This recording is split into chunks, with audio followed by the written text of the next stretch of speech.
readable, right, use of the Futura font, which is the font that I think is the, not only I, but is the best default for on-screen typography. It's got a little bit more character than Helvetica, okay? So those are like, oh, Helvetica, that's all over the place, it's kind of boring. Futura gives you some nice sharp edges, it gives you a little bit of personality, and 48 points, right? Medium, because what this is representing, this is a 16 by 9 format projected at a size that is readable from the back of the room, right? That's on the smaller end, right? I'll give you some more, you'll see I have some more handouts, but just to let you know, that's kind of the font and weight. And that's on the small end, right? We raise the point size when we're talking about putting things on mobile devices and the web, as the screen is smaller. And the other build-up that we're putting this to is, at some point, Betsy and I have decided to give you, some point in the future, a small assignment where you have to create a Now This, or an AJ Plus, or really good one, the Dodo, like video, where you have to use social media animated text. So you're going to learn the basics of how to do that, which is a great video journalist tool to have in your toolbox. Being able to go somewhere, recent graduates who've been able to say, oh yeah, I know enough about motion typography to do those kinds of things. It's a very marketable skill, right? So we'll start on the journey, right? So here are the basics, the rules, right? Here is what that font looks like at 100 points. And now you're like, oh, you know, even Rachel in the back has no problem reading it. Something at 100 points is about the size of a Hollywood movie title, right? I show an example of the title opening for Tinker, Tailor, Spy, or whatever, some movie, but they used a font at about 82 point size, right? So for you, which we have a guide on, if you're going to put a title on your video, like, you know, the homeless crisis, or Oakland, or something, right? Using 100 points, right, is going to give you the best readability, right? Okay, so readability is everything. If the audience can't read the text, you pick the wrong font. Clearly, this is the wrong font, right? This is, I'll hunt you down for that font, right?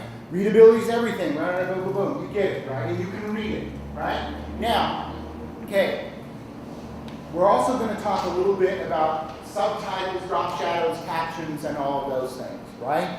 So always add a subtitle, right? Drop shadow or small stroke to text that you want the audience to read. So it's very subtle here, but there actually is a little bit of a drop shadow, right, that pops this typography out, right? And you can see this is now 300 points, which, believe it or not, 300 points is the largest point size you can really get to fit within the title-safe range, which we'll talk about in a little while, that you need to have your text fit within. Believe it or not, and some of you know this, there's actually an industry standard box on any video that text has to be in. And if it's not in there, there is a potential that your text will get cut off, depending on the device that's viewing it. Now, that used to be much more prevalent in older televisions and television sizes and screens. It's less so on the web, right? Almost everything on your Premiere video box shows. We'll talk a little bit more about that, right?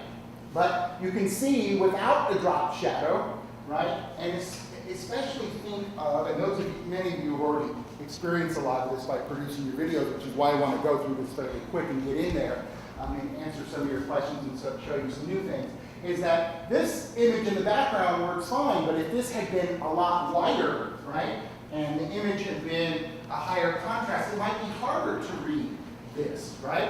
So the first step is adding a subtle, and notice I keep using and bolding the word subtle, because what often you do is you turn on the drop shadow, you add a drop shadow, and by default, it adds this really hard outline behind it that is often sometimes set looking this way or whatever it is. And here, right, again, you can go back to this, is the best starting point for a drop shadow that's in the subtle zone.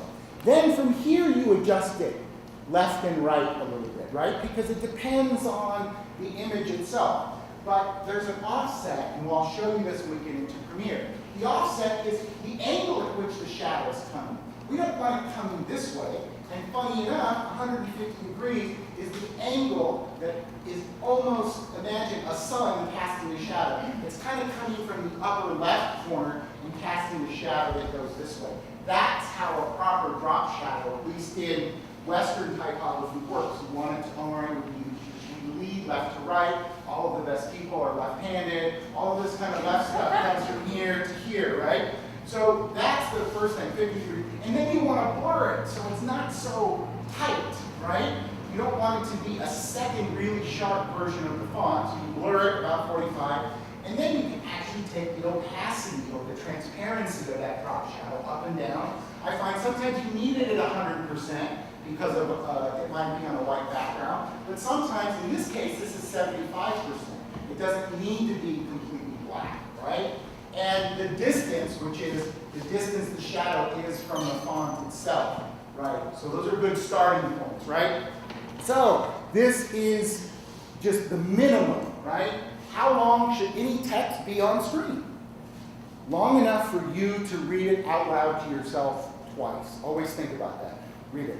Hold text on screen long enough for you to read it twice. Hold text on screen long enough for you to read it twice. That's the minimum. That gives people enough time to read it, okay? You can lengthen it if you want anymore. Do not shorten it, okay? Because then people aren't getting the information, right? Okay, do not make your text too small. This is actually too small. Nothing ever on any video you produce should be smaller than 28 points, right? Now, at this size, Lisa can see it pretty well, right? But getting back 20, 30, 40, 50 feet, Rachel has a harder time reading. This begins to squint, right?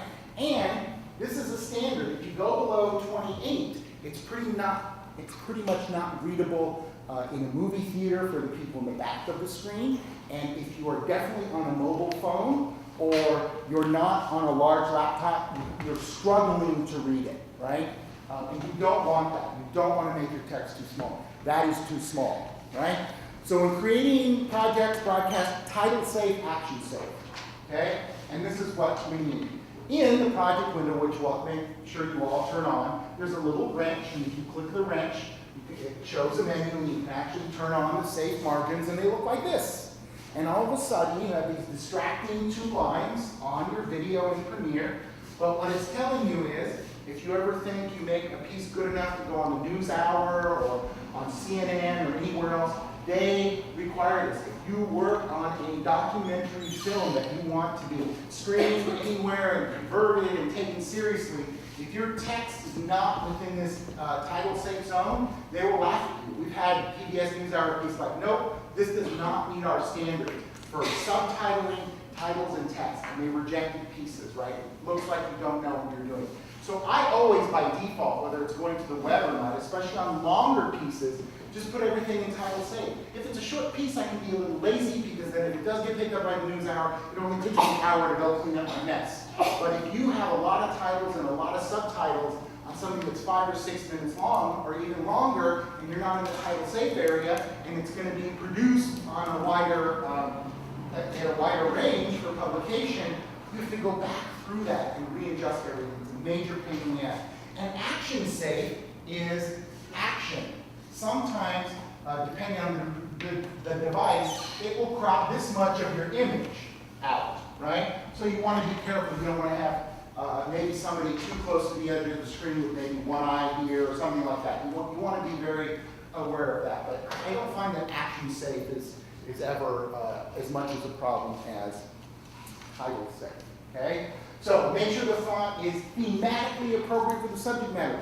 So while I'm kind of moving you away, definitely from the papyruses and the Comic Sans and all these other things, it is sometimes okay if you are doing a profile on a typewriter repair person to use a typewriter font. That would fly in my world, right? There's many of them. We have to pick the right one, and maybe we don't want to do the cheesy type-on effect. that's default. Maybe we want to find another way to do it that feels more authentic or more natural, right? But I don't want to completely lock you down. You can make some choices. They have to feel like choices that are made at a graduate level, not a middle school level, right? You don't want to be choosing Halloween fonts for Halloween and things like that, right? But sometimes thematically, you do and can make a case for a particular font. So always thinking about its thematic appropriateness for, right? There's a link to this site, which actually you can type in stuff and it will show you different versions of fonts that you can play with. And on the PDF, you can just click here and it'll go to it. I forgot the name of the site, but there's many sites that help you do that, right? Remember, less is more, right? Wade, some things we do not do, ever, right? Ever, right? These cheesy ass 1980s chyrons, lower thirds that are all like ESPN-y and even CNN. No, I'm sorry. That generation is done. It's over, right? They just don't know it yet, right? We're gonna usher in the new. This stuff is just terrible. Clean, straightforward. Just think of the New York Times, elegant. And even like New York Times, think of something that you think is very elegant that could stand the test of time. Somebody goes back and looks at your video in a time capsule and you have this on it, you just want to shoot yourself, right? Anything that resembles anything here, no way, right? Just like forget about it, okay? None of this stuff, right? These are the things we don't do ever. This color stuff and the gradations, don't just clean, simple. In fact, CNN, believe it or not, is very good for their lower third currents. Black, white, black, back and forth, and they've got their red. That's how good they use nice, clean fonts, right? But really, really avoid using particular colors unless it's part of, you go work at, Vox, they're going to give you the style guides. Oh, well, I'm sorry you don't like this neon yellow, but that's the typeface we use. You go for it, right? But when you're producing stuff, you want to make it look as clean and sharp as possible, right? So now the pledge, right? Raise your right hand, repeat after me. I, your name, repeat after me. Understand that my choice of font has the power to subconsciously and incorrectly set the tone for my video piece. As a result, I want to never dare associate with the day school by using Comic Sans or the word of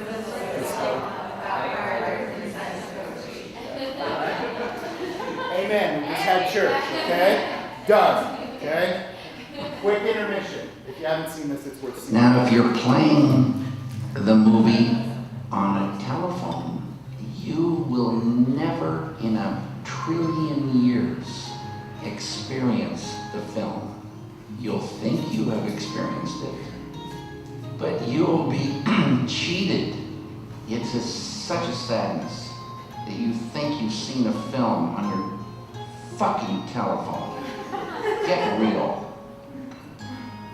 Okay. But, right, we don't want to become like the angry old person, right? This is reality. This is how people watch shit, right? It's right here, right? So this is a big deal, right? It really is. And if they can't read your text, they can't read the subtitles, it's just not worth it. Now here's a small statistic. We ran a little test and we didn't quite know we were running, although Lucas did. Lucas pushed Oakland North to do something that we hadn't quite done yet, just for we lean more into the academic side of producing stuff and kind of the care and feeding of certain things. We haven't completely caught up to, but one thing which we have caught up to is traditionally, I asked the class whether they wanted to talk analytics last week, and they were like, no. They picked another topic, but I looked at the analytics, and the analytics for video in particular, an average default range is in the hundreds of people, right, on an average video are watching Oakland North video. When we put that same video directly embedded onto Facebook, we get, believe it or not, about the same reaction. When we caption the videos, like which Lucas started doing, like Now This News and all these other places, but just simply with the text going on, we jumped up to 8,000 8,000 views, okay, on average video now, right? 8,000 views is ridiculous the moment Lucas started doing that, right? So one, we are playing into, right, which is also why I wanted to teach you guys to do this. It's just definitely part of visual journalism now to make sure that words and pictures are working together in conjunction, and those words on the pictures are readable, right? So size matters, right? It really does. What's the right size, okay? This is it. This is something you can keep with you, right? But you want a big-ass title and just punch in the face, 200, right? 200 medium Futura, this is what it looks like, right? If your video is playing, think about, and it comes on and it says, boom, mission whatever, or something, right? You're like, oh, yeah, that's the impact. And then you can see the rest of the impact. Once you get below 82, you're not making much of an impact with your title, right? And you can kind of just decide, small, medium, and large, right? There's not everything, the only things that are written in stone is, don't go above 300 unless you make some crazy reason why the text has to be so big and kind of off the frame and outside the action safe, right? And don't make it really on-screen typography shouldn't be less than 48. So 300 at the top and 48 at the bottom. Now, I can say this with Futura and Helvetica. Some of the fonts have, because of the way they're shaped and their bodies, have, they're going to fall within 10 or 20 of that, right? Another font may actually look good at 38 because of the way it's built, right? So if you just want something to go on that's industry standard, there we go. Is there some wiggle room for how certain fonts and typography play on your screen and whatnot? Absolutely there is, right? You can use all caps on titles. That's it. Don't ever use all caps in subtitles. Don't ever use all caps in text cards. They're very, very difficult to read. They're not impossible to read, but you're slowing down your reader from really getting the information quickly, right? So here is a link to the United States sign, blah, blah, blah. This chart is the industry standard for sizes of typography on screen from 4K to 2K, HD, all these kinds of things. And you can get a link to this, and it's very scientific, and you can read more about it. But this is not just based in like, oh, this is what Koci thinks. This is based in what Koci thinks and what others have put forth. There isn't actually a lot of information out there. This is really the only thing that people point to. It has been oddly a weird Wild West when it comes to people making rules. Everybody has their own little variations on it, and I actually give you resources. I produced a video for France and worked with I think it's Channel 4 and got their guidelines, and I'll send them to you, and they show you like this is a specific house, a really big European film house, and this is how they expect you to do titles and stuff. So I have that for your reference, and it falls within all these guidelines with the little things. Here's what I was talking about, right? Tinker, Tailor, Soldier, Spy, 84 point, right? This is probably in a Helvetica E, Helvetica New world, but this is cinema, right? So that's around a readable size for what's going on with a title slide, right? Lower thirds, right? Now lower thirds almost always go here, right? In the lower right, the best side, the right side, the left side, right? Left, right here. And sometimes I notice you guys throwing them over here, right? You don't want to do that. You want to throw them here, and you have to make a case to throw them on the other side. It better be a pretty strong case. And most of the time you can make it. It usually has something to do with the way you framed it or the way the person is on screen. But that should always be your default, right? And this is what they should look like, right? So default for just web and online and mobile, like this is readable on your mobile phone, whether you're watching it vertically or horizontally, is 68 point, right? And I'll show you how to do this, and we'll come up with some templates. And I want you to notice a couple of things here. But some people, when you look at this looks a little big. It looks a little garish when you're looking at on your screen. It literally almost takes up half the frame. It's pretty big. And some people, oh, Coach, that's too big. Okay. So you can take it down a little bit, And this is still acceptable right here. So these two, I just do this all the time because I think this is important. If you want to pull it back a little bit, you go with the medium. Only if you know your piece is only going to independent film and going to be projected on the screen this large, would you go to this size, okay? This is just you make it very hard for someone, if you use this size and you play this video on the web and somebody was watching it on their mobile phone, in vertical mode, oh, they would barely even be able to read it. Horizontal mode, they'd be squinting, right? It's really too small, okay? So the other thing here is, if this is 68 medium, you go 20 points under for your title, right? That's the other thing people don't realize. You have to have a hierarchy. What's most important here? It's always their name first, then the title. There always should be some sense of hierarchy. And thanks to Lucas, who kind of started doing this on Oakland North, actually it's a good starting point for us, right? Just a starting point, right? To go with this white, black, black, white, and actually this is the CNN. It's a version of the CNN, but it's readable. It makes your life a lot easier, right? And what it does is it opens the door to social media things where these are coming out and stuff like that. And we'll talk about that later.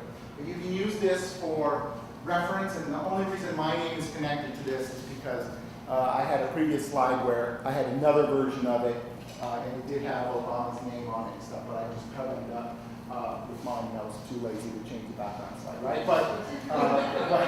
But maybe there's something subconscious going on there too. But good, this is really, really good slide for you. Text cards, right? Understand the implications. Here's the thing you guys don't think about with a title card. Really, title cards, I don't want to get mixed up, and my language is mixed up here. I thought I moved it all. This should be a text card. A title card is the title of the video. A text card, what we're calling here, is a card like this, about 4 lines of information, right? But understand what's happening here. This is the most important thing for text cards. It signifies need to know information, right? So if you start with the text card, it means this is information they need to know before watching this. And if they don't know this, the audience is screwed, okay? And if you can make that case, then you start with a text card. And sometimes a piece has to start with a text card. It's okay. It's a slow start, but sometimes you need it, right? As you know, it's always better to start with the visuals first, get that train in motion, right? And then bring the text card in, right? But text cards slow the pace, and I'll change that language, right? But let me show you something. Here's our video. Just imagine. Scene 1, kids playing in the Amazon. Beautiful bird, drone shot, beautiful. We're in it, right? Now, just watch. This works for me, this visualization. Now imagine this version of the story. Oh, okay, look. We're going to stop and pause here, right? And this is normally how we do text slides, right? Black, white, right? This means, it's important, right? My visual narrative is not starting until this is go, right? So, see how that looks. Okay, that signifies something. Then we get to this, right? Which, Coach always says start with the visual. We set the scenes, and of course there can be more scenes. And then, boom, we stop.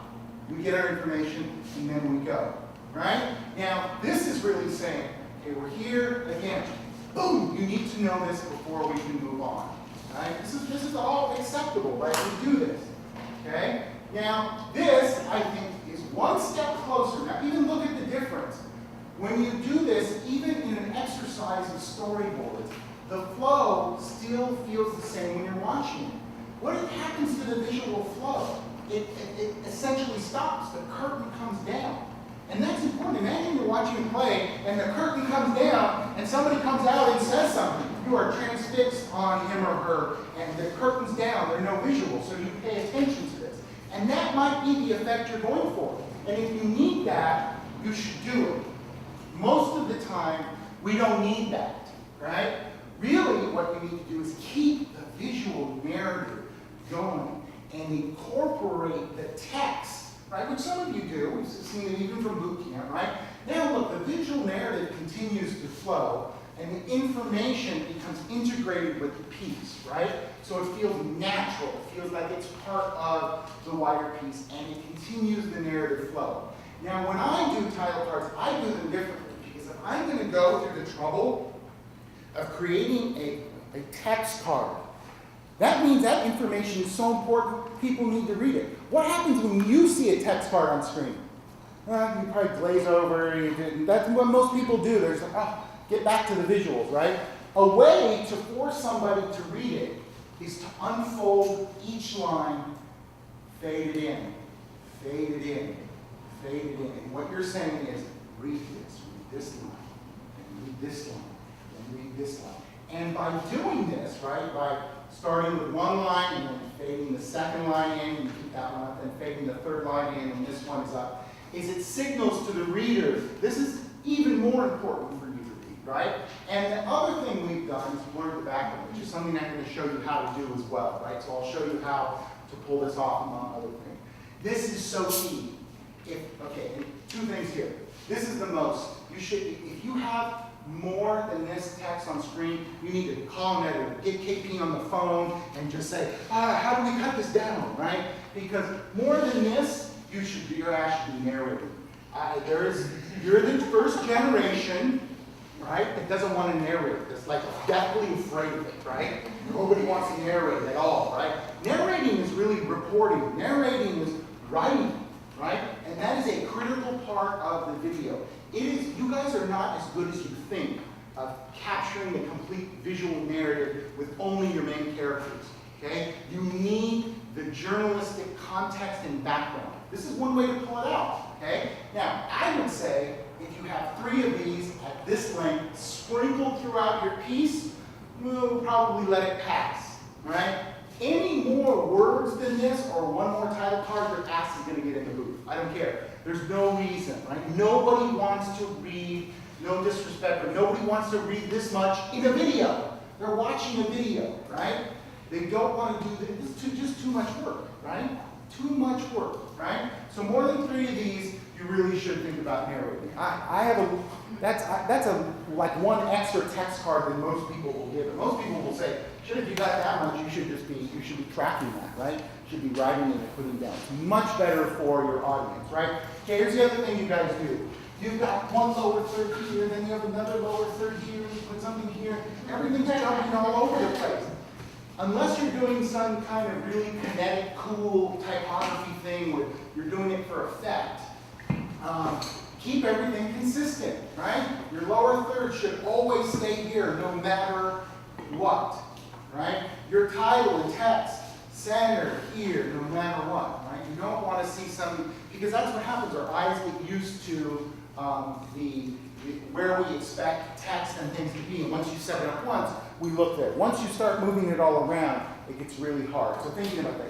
Yes, there are exceptions to all of this stuff. But if you're breaking these rules, then you need to go to Betsy, you need to go to me, and you need to say, how can most people will fix this. They will find a way to pick another shot. They will find another way to ID the person so that we can get out of the deathly lower third, subtitle, place, and a million other things on screen, right? And sometimes there's no way around it, but you want to begin to have those conversations, right? Clean and consistent, right? Okay, so here we go, right? Futura 72-point medium, best size for web and mobile, right? And look at this size, it fits exactly within the title safe area. This one has a little bit of a drop shadow, right? Could actually maybe be blurred a little bit more. But it's got the blurred background. You can see how it jumps out, right? If, right, everybody's like, oh, good God, that's so scary, or whatever. You can pull it back a little bit if you want to, right? Acceptable lower size, and sometimes you have to take the size down a little bit because you're breaking a rule. You're not just 4 lines, you might be into that 5th line, which we don't like, right? So you might need to take it down a little bit. You go below 58. I've done the test. Other people have done the test. People watching on their mobile phone like this are they're just not going to get the information, right, at all. Okay, so a little bit of wiggle room there, right? Subtitles and captions. Okay, here's the channel 4 subtitling guideline.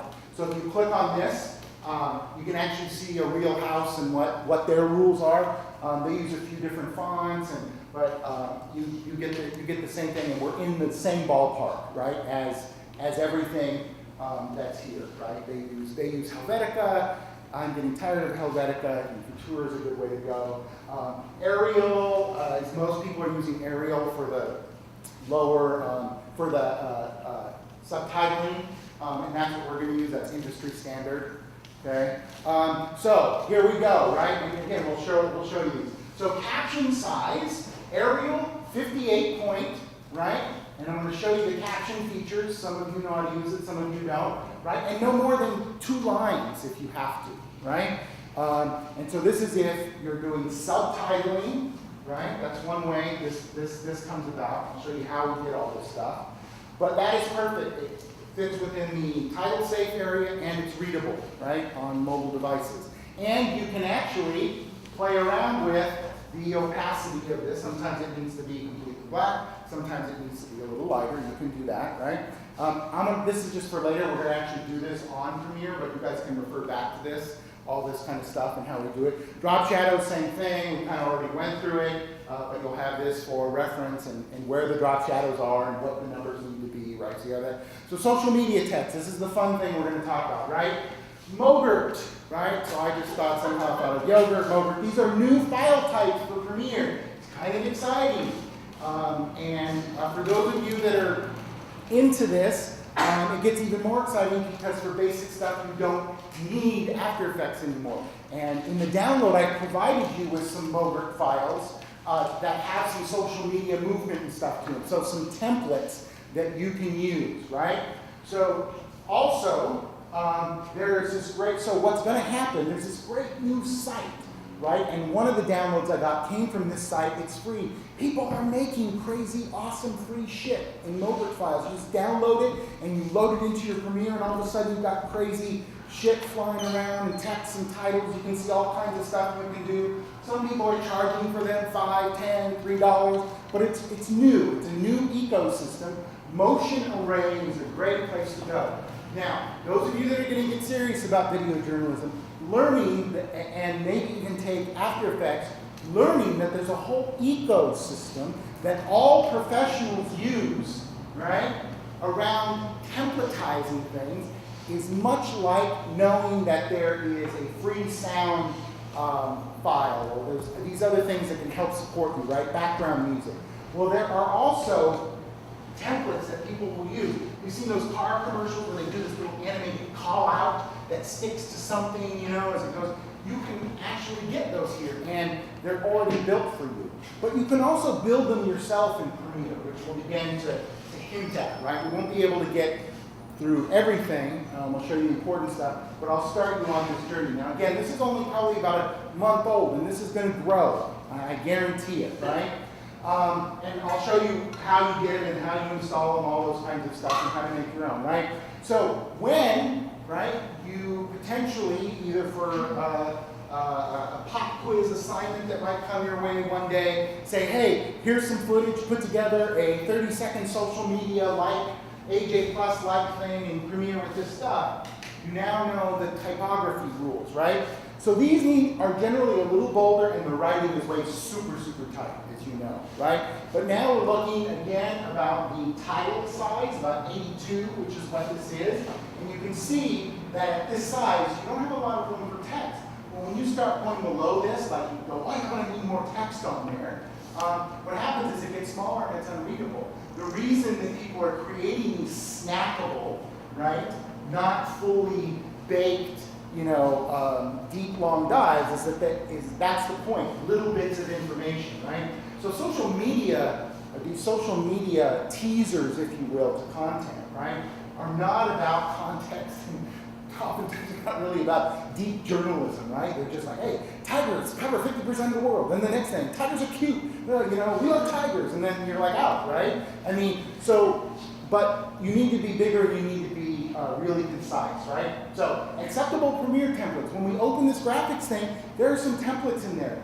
99 of them are just utter garbage. They're terrible. You know that I said the things we never do? They're in there. They're just terrible. These are the ones you can use. You don't need any prior written consent to use any of these, right? So in the captions and subtitles, they're already built. One called Simple Web Caption, one called Classic Broadcast Caption, and one called Classic Web Caption that already have the animated social media-ness to them. And they're already in there. We'll show you how to use them, but these are the ones that are pre-approved, right? Things to avoid when working with text. See how you can kind of still read that? Why? Because of what we call the camel case, the up and down, right? Now, while I'm sure you can read this after seeing the previous one, this is a lot harder to scan and read. All caps is very difficult, right? Which is why you don't ever want to use all caps if you're really trying to convey a message, right? Maybe you can use all caps in your social media little things where it's not a lot of text. You might be able to make that argument. But for the most part, avoid it unless you're working with title slides, right? So, things to avoid working in text, right? All caps, as I said, really difficult to read. Now, this one has what we call the stroke, a black stroke around all of the letters in order to make it pop out. I think the drop shadow is a little bit more elegant. This just feels a little, I don't know, it just feels a little off to me. Some people use it, it is acceptable to make your text stand out, right? Like they needed this because she had her white shirt on, and that's one way to do it. I prefer the drop shadow, and then from the drop shadow, I'll go to the gray bar behind before I go to this, okay? But never all caps, and finally, look at that drop shadow. That's what I'm talking about. That's like the default. You put a drop shadow on something, and what does it do?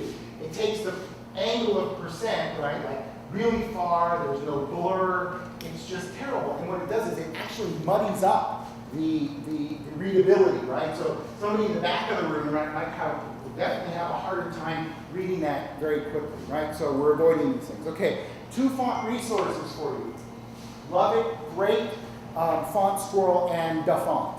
So, excuse me, Premiere comes with this whole thing. Some of you may have experienced it. Well, I'll show you some problems we might have with it, called Typekit. It comes with our Premiere CC thing. I would stay away from Typekit because Typekit is an Adobe thing. They only give you a certain amount of fonts, yada, yada, yada. I would stay with the default fonts and then install other fonts as needed, or even go to Google Fonts. But these are 2 places. And sometimes you see a font out in the wild, and you're like, that's so beautiful, what is it? You might find out what it is. 90% of the time you can find a version of that font at one of these 2 places. So I go there a lot for font. So that's it. What we're going to do now is if you launch Premiere, I'm going to show you, right, in the next 40 minutes, and then we'll break, and then we'll have our guests come in, the beginnings of all of these things and how they work, and how we work with them, and how you can begin to kind of learn to do some cool things here. Now here's another, you guys want to see some of you will appreciate this, others will be like, who cares. But watch this new feature. File, new project. We're going to call it, so let's open a new project right now, and we'll just call this, or let's call it text. You can call it whatever you want. Text _ test. And I'll keep it in that same folder I have, and I'll hit OK. Okay, and now notice, Koci Nov opened something new, but the old thing didn't go away. Guess what Premiere now allows you to do? Have 2 projects open at the exact same time. So you don't have to close one and open the other one.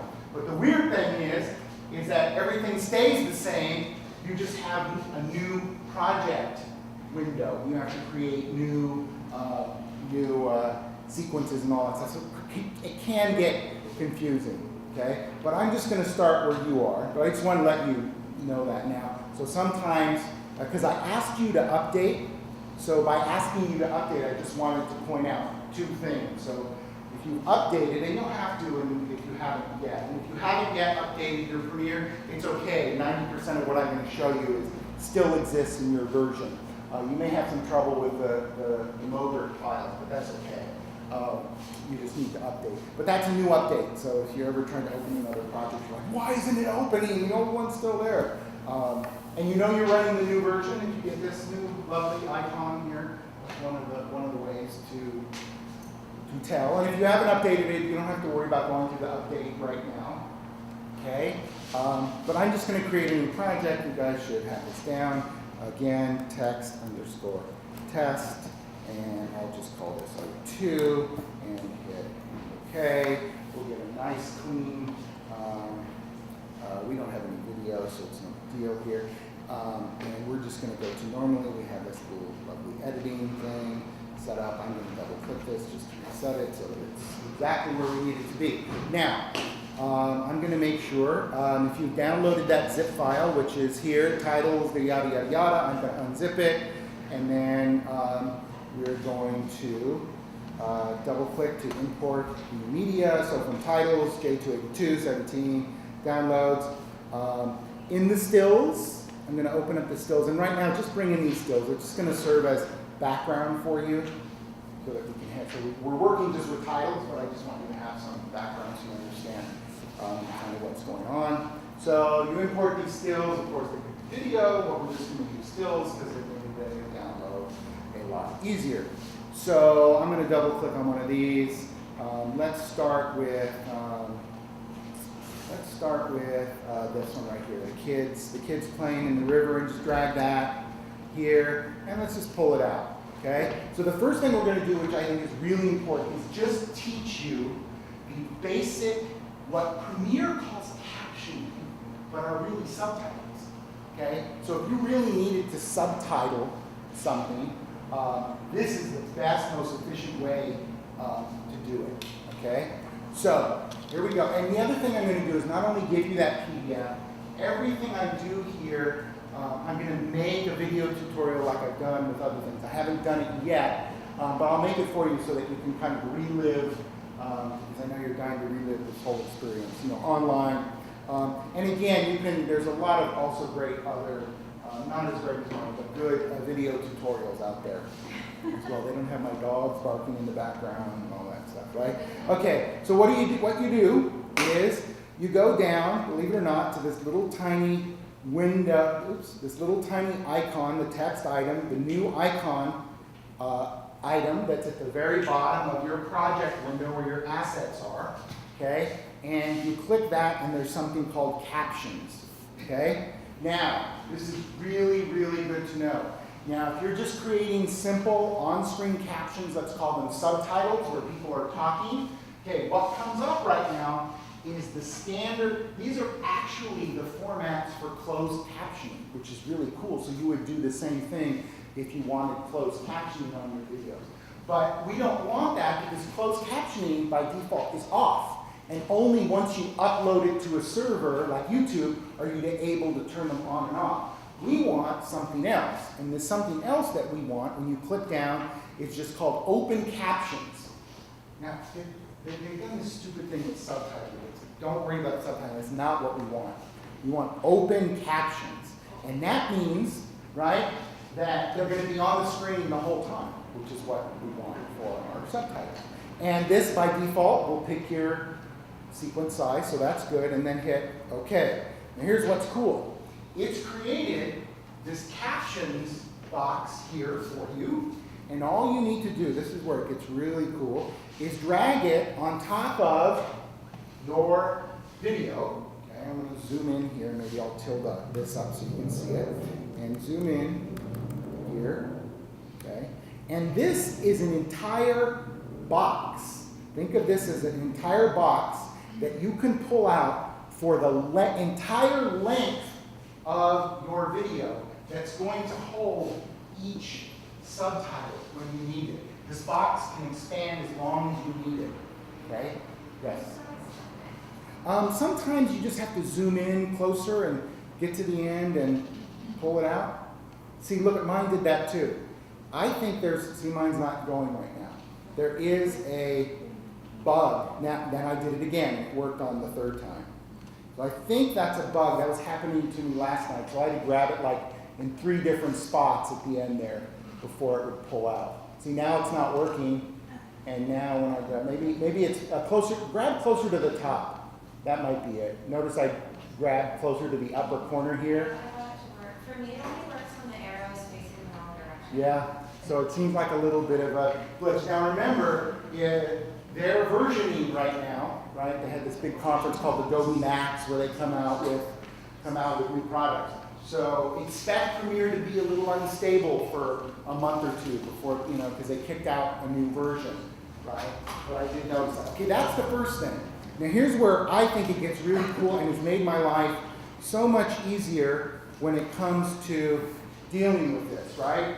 Which is, once you've got that pulled out, you double click on it, and it should open up a new tab here, okay, with this list, okay? And here's what's super cool and awesome about subtitling this way, which is the way we do it in Premiere, if that didn't happen for some reason, you can always go up to Window and just find where it says Captions and make sure it's checked, and you should get this little box here, okay? And here's the cool thing, is that notice that now that my playhead is over here, okay, and I've zoomed in there, I've got this little title here that is right here, okay? And all I have to do, if I want to, is type, right? And I'm gonna, this is gonna make my life easier while I'm up here. Okay. We're gonna get some hipsterism. Okay. Okay, let's just do maybe something like that. Okay, so that I've got some text that I can copy and paste, right? So you can now, what's super cool, copy and paste from a text document or anything else into this little window, and it's going to get you your subtitle. Now, of course, you have to, if you need to, go beyond chicken and hit return. 2 lines, right? This is good. And this is, I'm going to show you where you make the decision now about how your subtitle looks. Now, first of all, it's in this window, and if we look, it's kind of hard to see here, but we're using Helvetica and we're using 38. Well, Arial is the default caption subtitling font. So the first thing I'm going to do is go over here in the captions window and just change this to Arial, not Arial Black or narrow. Some people, Channel 4 wanted narrow, but they'll tell you specifically if you're working for someone. But normally you just pick Arial. Now this is Arial, and then the size is 58. So under the size, I'm just going to drag this number up to size of 58. I could have just, deselect. Let me just try and select this all here. I didn't know. No, that's what I thought. Should just go to, that's very weird. I've not seen that. So it only did one, multiple.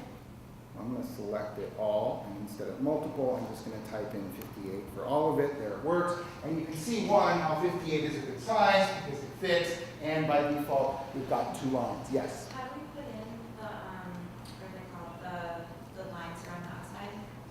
Oh, so you're talking about the black here? No, sorry, what's it called?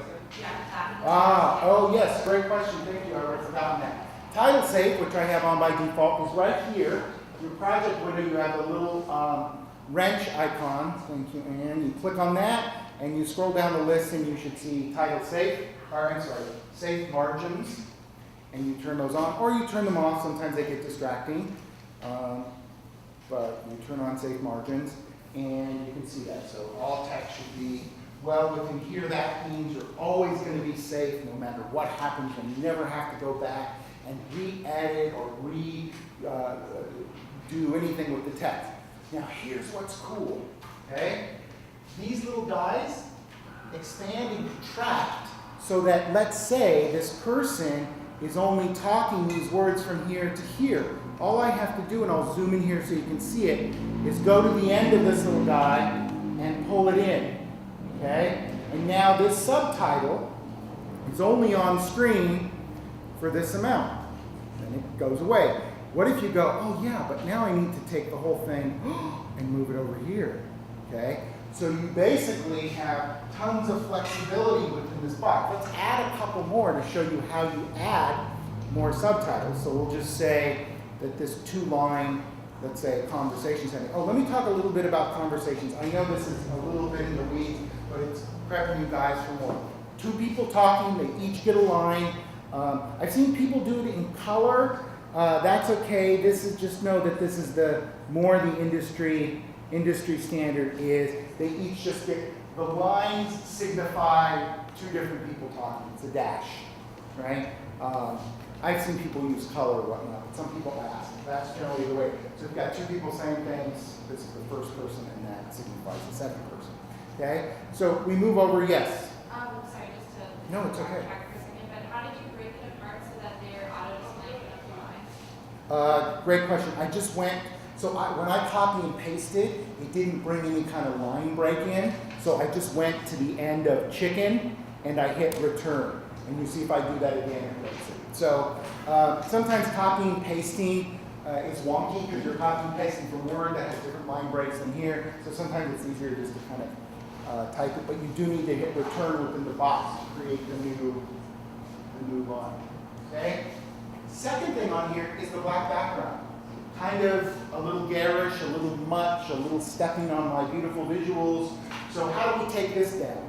Well, over here, so everything for these captions is in this box, okay? So next to the blue text is the black the background color, right?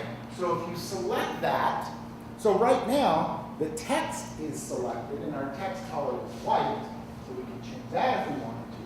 So let's change the background box by going to there, and notice that it's black. I suggest you keep it on black, but the little 100% there, you can take down to the opacity that you need. So, you know, this is a glitch I haven't seen. It's only affecting one line at a time. I've not ever noticed that you've had to highlight within your box, which is what I'm doing. But I'm going to do that right now for some weird reason. Background color, and then take this percentage to something like 50 and tab, and now you can see it's still there, but it's not as present. And again, that's going to depend, the opacity of this is going to depend on what's in your background, right? So I generally leave it by default around 75 and hope I don't ever have to change it. I don't like it fully black, but I don't like it less than 75 either, which copy. There's definitely a glitch going on in this Premiere. 75 tab. Okay, better. You can see this. I like this somewhere in between at 75. Okay, so you park your playhead now at the next spot you need the subtitle. So if you need it right after, you can put it right after. Let's say we need a little bit over here. And down here at the bottom, I'll zoom in so you can see, too much zoom. At the bottom of our captions window is a little plus marker. And all we do is hit that plus button, and it adds a new box, and it adds a new caption. And we just keep rinse, lather, rinse, repeat. Okay? So we could fill this one up, right? Something here, you know, blah, blah, blah. Here's the cool thing about this, is by default, the gray background, transparent background, follows the text. So you don't have to worry about, oh, I've done the text, now I have to create this gray background and do all this stuff, right? So, basic introduction, and you keep going, and again, we can move them around, expand them, contract them, right? So that's captioning. Just remember captioning. So when you go to Rachel or Abner or Mary, you have a problem, talk about captioning, right? Or you can go to the 6-year-old in your basement on YouTube, and they'll also tell you how to do it, right? But captioning, really great thing. And I'm speeding this up because I want to get to a bunch of things, right? And I want to get to the most important thing, which is to get you guys to think about creating social media-like things. But I want to get the basics out of the way. And again, I should have changed it to Arial. I'll let it go. Okay, so I'm just going to delete this open captions right here, and we'll just keep this text as this still as our background. So the next thing we want to do is think about creating our own title, lower third, and then we'll move, or Actually, let me show you, which is a lot harder. Most of you know the basics of title. Let me show you the blur background thing if you want to do that, right? So let's say, and I'm just right about, a few seconds in, right about here. Let's imagine this is a beautiful moving video. We want the background to blur. We want some text to come on, right? The first thing we need to do is affect the video layer with an effect from the effects library called blur. So you can go up to Window and go Window Effects. Mine happens to be open here, and I can click on it down here, and I'm just going to type in blur in the search window. Okay, and I'll type in blur, and we're going to see a bunch of different kinds of blurs. I think the one that works best is called Gaussian blur. And if that's not the greatest name for a band, I don't know what is. That's what I would name my band. Here, Gaussian blur. Okay? So Gaussian blur, drag it on top of the video, and nothing will happen. Remember, when you drag effects onto videos, you want to go up to the effects controls, okay, which are right up here. Okay, and when you select the layer or the clip you're working on, you get the controls. And now you can see we've got all the default things. We've also got the Gaussian blur. And we've got the blurriness, and we've got this little stopwatch. Here's the great thing, especially those of you going on to animating the news next semester. The stopwatch in this little workspace here using keyframes is the exact same way that you animate in After Effects. Okay? So you're actually getting a little bit of After Effects knowledge right here. And you'll see when we start working with the MOBIRD files that you'll see that that's where the animation comes from. So right where our playhead is, what we have to do is tell Premiere, start an action, set a keyframe. So we're going to say we want to have time change over time. So we hit the blurriness icon. The moment we do it, it turns blue and it throws something down on this little mini timeline called a keyframe, which is the starting point, and the starting point is 0. We don't want it to be blurred here, but let's say we want a few seconds in and just take you can take your playhead, believe it or not, from up here or down here, doesn't really matter, but since we're working up here, let's just take it over, and right here, we want this blurriness to change to a certain percentage. Well, how much? Well, that's going to depend on your video, but let's just, let's just take it down to something like that, which I just randomly picked about 45, right? So now, if we play this back, right, we will see that imagine they're frolicking, that this is video, yada, yada, yada, and then at a certain point, we're going to see, boom, blur. And then this is what I do. I usually build my in and out blur before I do the text. So then I look at the text, what the text is, and I read it out loud to myself twice. I understand how long it's going to take, and then I usually give myself that number of seconds, roughly. We can make a change, so then I kind of go, oh, I need this on screen 1, 1,000, 2, 1,000, 3, 1,000, 4, 1,000, 5, 1,000, 6, 1,000, whatever. You figure out what that is. And then we need to create 2 frames to get out of this blur. Okay? Now you'd think that you would click on the stopwatch to set another keyframe. Let me show you what happens if you do that. That's the wrong thing to do. So ass backwards. I don't know why they haven't changed this yet. But watch what happens when I click on it, right? This is, oh, at least they gave me a warning before they would just delete all of the keyframes. So hit cancel. What you do to set a new keyframe on your ending is to hit this little dot. At least everything's in line here. And you just hit that little keyframe, and it's going to set a keyframe for you. Okay, boom. And then we move forward in time. And then all we need to do is change our blurriness to 0. And in effect, it's very important, especially if you want to get a little bit more complicated movement stuff. You know me, I'm always on the subtle end. You shouldn't be flying around on screen, but subtle things are going to be created in the effects controls using this thing, using keyframing. So when blue bars sliding from the right, AJ plus style, and you start playing with that stuff, you're going to see that here. So we got this, and essentially we're saying that starting here value, ending value here, continue it throughout, and change the value of it. Some starting a new keyframe. So now what I do is I just go back here, okay, and again, those of you who have used Premiere, so right about, just as it's blurring, like maybe halfway before it gets to where it goes, this is where we want to add our text card, okay?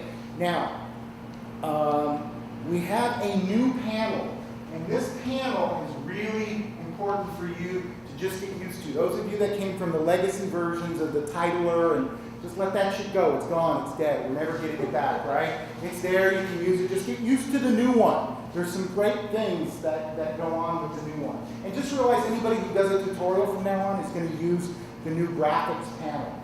So whenever I add any kind of text, I immediately click the graphics panel. And yes, all kinds of shit happens, and like, where did everything go? Don't worry about it right now, okay? And look, this is so, yeah, it's very, did you see that glitch? That's totally, so they're still versioning up, but I just clicked on my timeline. It's all good. This graphics effects window is where all the goodness is going to come in, okay? So first, for the basic title we're talking about, we know we have the new text tool, which is pretty awesome. We can just select that text tool, and we can go on screen, and we can type out our, right? So I just pasted my lovely hipster Ipsum here, right? One, two, three, about 4 lines, right? You know, when it's not like long form New Yorker, Atlantic, there shouldn't be like a whole, you know, Odyssey on there. Nice, succinct bit of text, right? So we can see here that we're kind of lucky. We don't need too much of a drop shadow here. Maybe on Iceland or whatnot, but we've got our text here. We can kind of move it where we need to in place. So we see what happens here. Right, good. Now, quick shortcut. Yeah, let's give it a little bit more love. Let's just plop it on there. If you select a clip and hit Command D, you get the default cross dissolve on the front and top end. So Command D. Think of dissolve.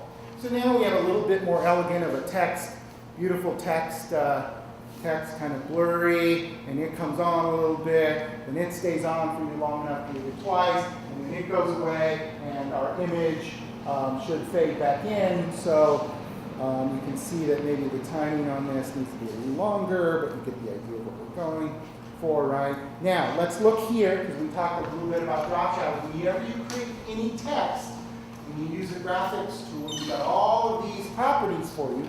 The one at the very bottom, called Appearance, is where we put our drop shadow on, right? So if we need a drop shadow, right, you just go to the very bottom. Now what you do is, I want to show you this because I've been doing this for making this mistake so often, and it just happens. Notice how I just randomly clicked inside the area here, and I got a new text box that I'm not using. Up here is a representation of all of the text you have on screen. And if you accidentally make that mistake, which I think you'll find yourself doing a lot, at least I have, just delete it, select it and delete it. And so now we know we want to work on this text. So when we select it, it turns red. So anything we change here will affect this text. So let's just put a shadow on it. And this is what I need. You guys put a shadow on it and then you walk away. No, it needs so much more love. It's just terrible right now, okay? So 135 is okay. I like 150, okay? And for the offset, I think 10 to 14 to 15 is fine. That's pretty good. Here's the one I think that's the most awesome, is the blur. And notice how we can see from really sharp, which I think is kind of tacky, right? To, there we go, somewhere around, 43, something like that, right? Somewhere around there, let's say. Works for this particular site. The other thing is we didn't really fix our font. So here's where we would choose our font. Right now, by default, I'm going with Futura. And here's the other reason I like Futura. It has a large family, right? So it's like this, I think of it as like this big, Italian family. It's got, the grandma and the mom and the loud brother and the sister, all these kinds of things here, right? And you can choose from any of these, but the one that works well is medium, right? So we've got medium. Right now it's at 100, right? Which is a little big. I'm going to move it back in place by clicking on my selection tool and moving it a little bit over here. So I would probably take this down to our default right now that we're talking about being nice and readable on screen to about 82. Remember, we have some flexibility here depending on the length and the words and all those things, but I probably wouldn't go below 82 if I wanted this to read on mobile, right? So we're just playing around here, good. And now you know how to do the blur thing, right? Gaussian blur, keyframes, in and out, boom, boom, boom, some text. Most of this is not new to you, and I am flying through this, right? But what I want to do now, because our time is limited, is I actually want to talk about the Mogert files and the animation, okay? Because I think that's most important, right?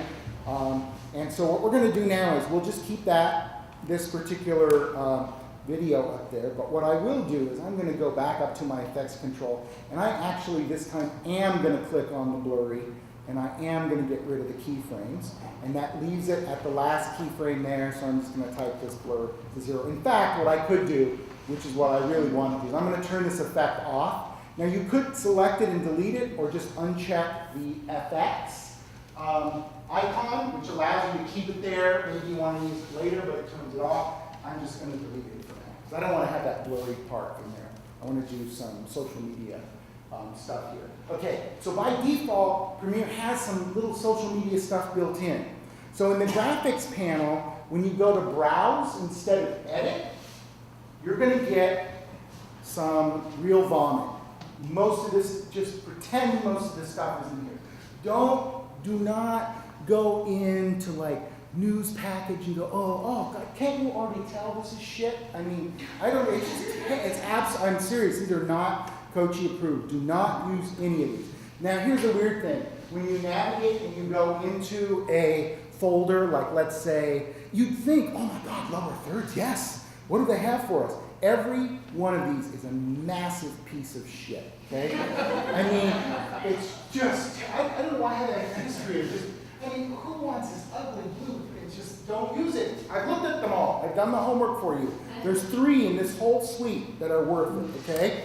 But, and I'm going to select, whatever this is, yeah. Okay, I wanted to show you this warning. Because of Adobe and this whole typekit thing, which I'm not subscribing to, when they have an Adobe product that they've made and they've used one of their fonts they want you to use, and you use one of their templates and you don't have the font, it gives you this warning.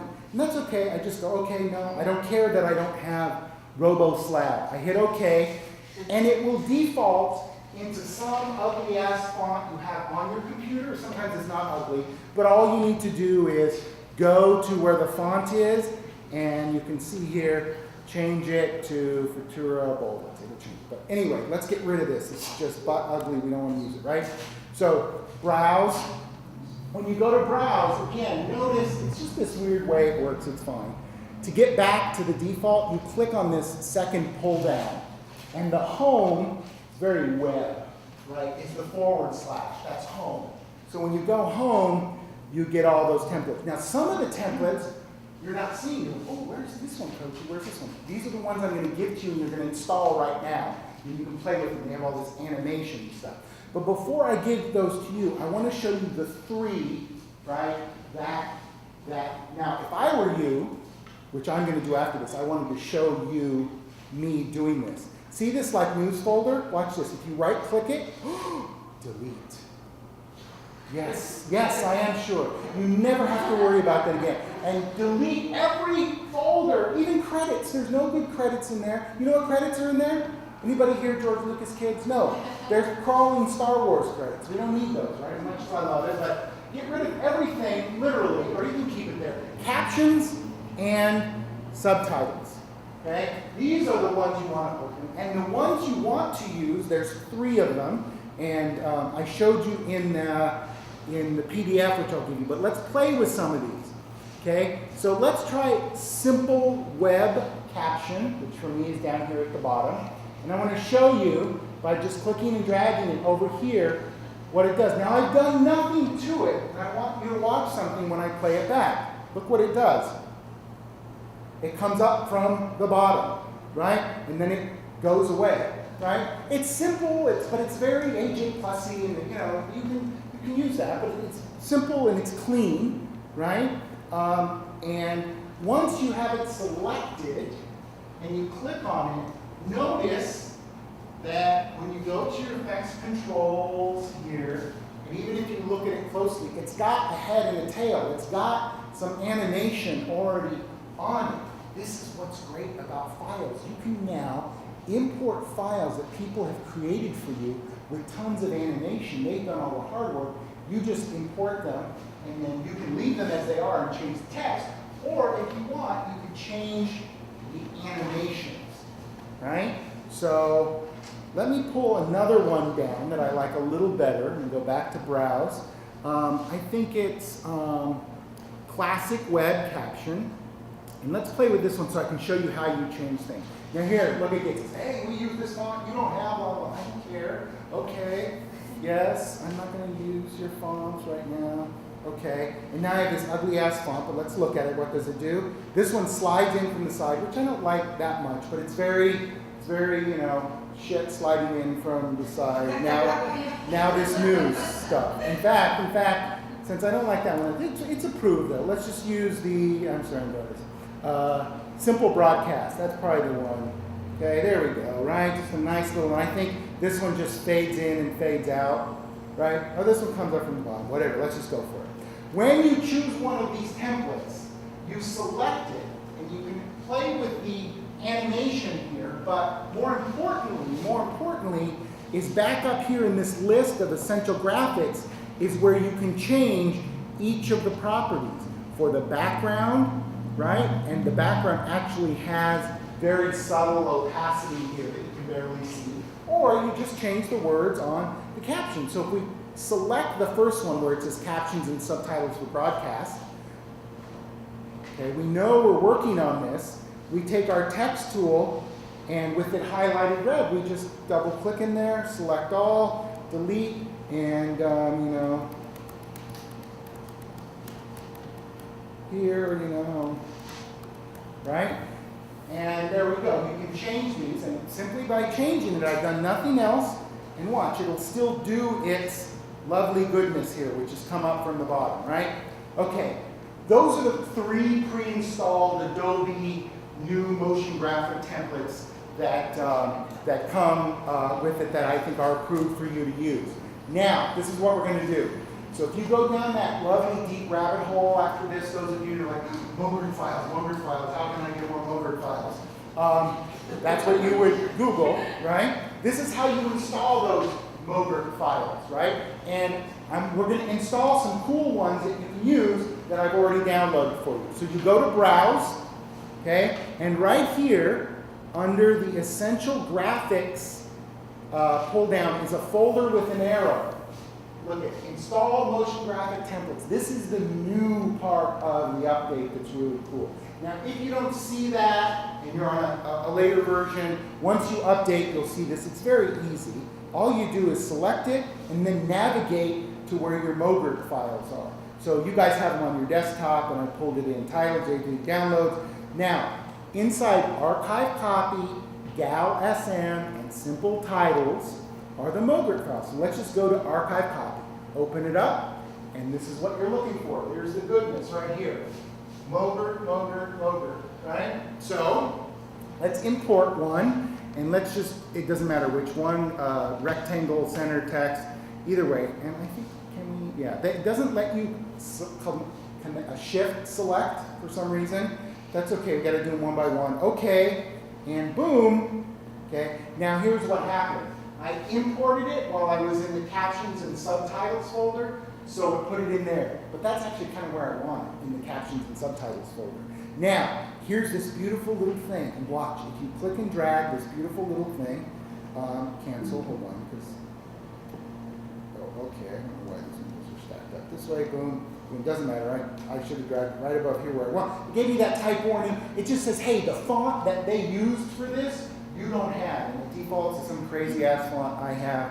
I just want you to watch what she gave us.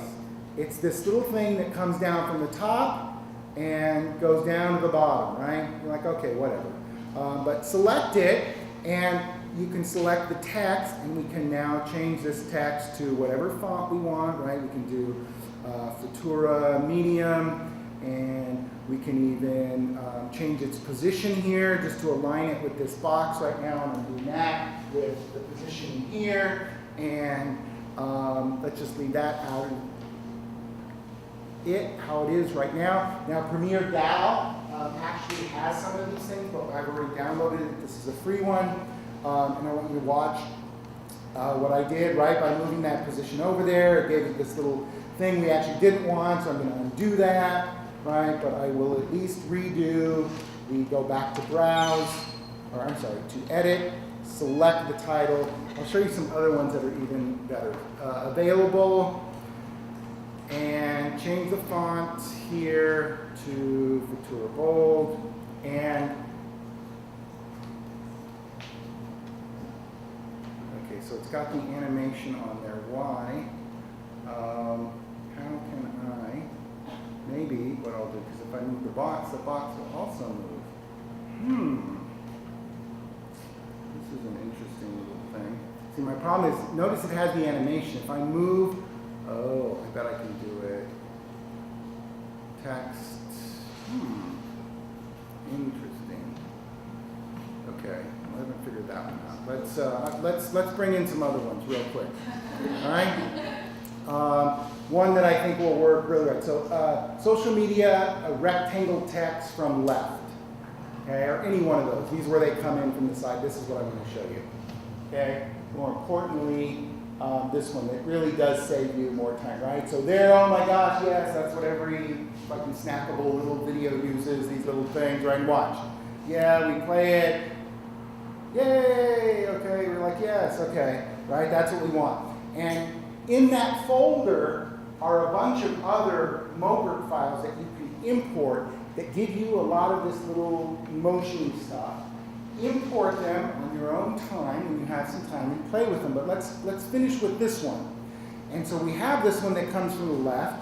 And again, all you have to do is import it. And once you have it imported, you select it and then change all of the properties of it from the essential graphics window. So the insert first line of text, all I have to do is select it, go to text, and here with it selected red, I can double click it.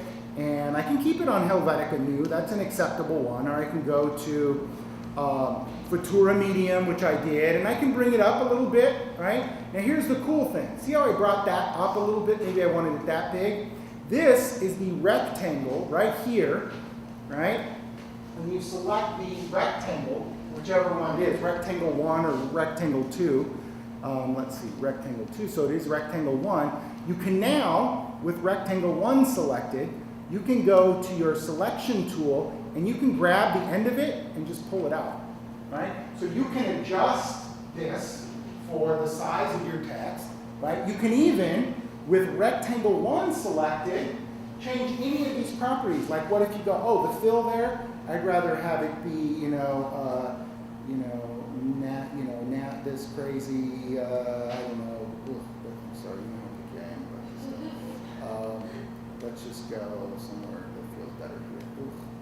Okay, there we go. Something like that, right? Not so bad, right? And you can change that if you want, right? And so you guys can have 2 different colors. And look, the animation, everything, it still stays with you. It's all done. You don't have to worry about anything about except going here and changing these properties, right? And you're done here with this one. You could, if you want, go back to browse.